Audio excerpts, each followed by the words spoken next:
บายดีพี่น้องทางฝั่งไทยฝั่งลาวพี่น้องมื้อนี้พบกับพ่อหลุยสายปูสร้างแฮอีกแล้วมาเบิ่งธรรมชาติกันพี่น้องธรรมชาตินำไหล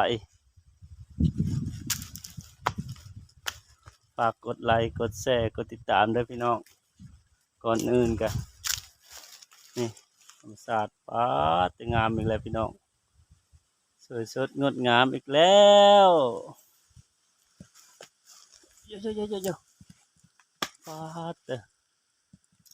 นี่พี่น้องน้ำมันไหลเด้อนี่คลองน้ำไหลพี่น้องมันเป็นหินมันไหลแต่ละปีเป็นร้อยปีแล้วมันสิลุบลงพี่น้อง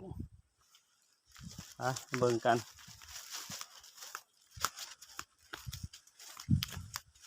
นี่เลิกเลยป๊าดงามน่ารังอันนี้พี่น้อง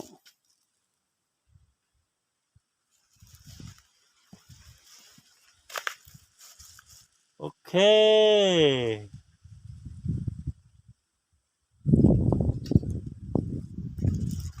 งามเด้อนี่